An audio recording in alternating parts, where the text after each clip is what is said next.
30 ఏళ్ల బట్టి స్నేహితుడు, మన పక్కింట్లో ఉంటారు. వాళ్ళ ఇంట్లో శవం బయటికి ఎడుతుంటే మనం వెళ్ళలేకపోతున్నాం. ఎందుకో తెలుసా?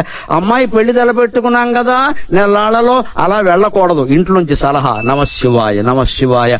ఇంతకంటే ద్రోహం ఇంకోటి లేదండి, ఇంతకంటే ద్రోహం ఇంకోటి లేదు. మర్నాడు పెళ్లి పెట్టుకుని కూడా మృత్యు వచ్చిన చోట వెళ్లి ఓదార్చండి అమ్మా, ఆ ఓదార్పు కారణంగా మీ అమ్మాయి కాపురం సుఖంగా ఉంటుంది. శాస్త్రాలు చదివే మాట్లాడుతున్న మొహమాటమే లేదు ఇక్కడ.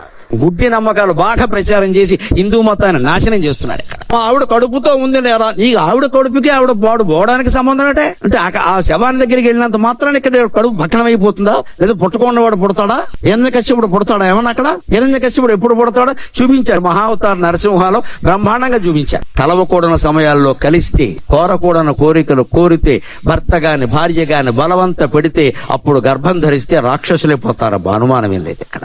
అందులో మొట్టమొదటి ఇదేమిటంటే కశ్యప మహర్షిని దితి భార్య ప్రేరేపిస్తుంది. సంధ్యా సమయం ఆయన చెబుతాడు, పాపం ఇది సంధ్యా సమయం, ఇది దంపతులు కలిసే సమయం కాదు, దేవుడి దగ్గర దీపం పెట్టుకుని దండం పెట్టుకునే సమయం ఇది. ఎందుకు నా ప్రాణం తింటామంటే నాకు ఇప్పుడే కోరిక పుట్టిందని పిచ్చెక్కినట్టు మాట్లాడుతాడు. అప్పటికే అంటాడు రాక్షసులు పుడతాడు. పుడితే పుట్టనే, వాడే పుట్టాడు హిరణ్యకశ్యపుడు. దానివల్ల చెడు పిల్లలు పుడతారు, దానివల్ల రాక్షసులు పుడతారు. కానీ శవాలు మొయ్యడం వల్ల, అంత్యక్రియలకి వెళ్లి పలకరించడం వల్ల మానవత్వం పుడుతుందమ్మా. మానవత్వ సంపన్నులైన పిల్లలు పుడతారు. అటువంటి ప్రయత్నం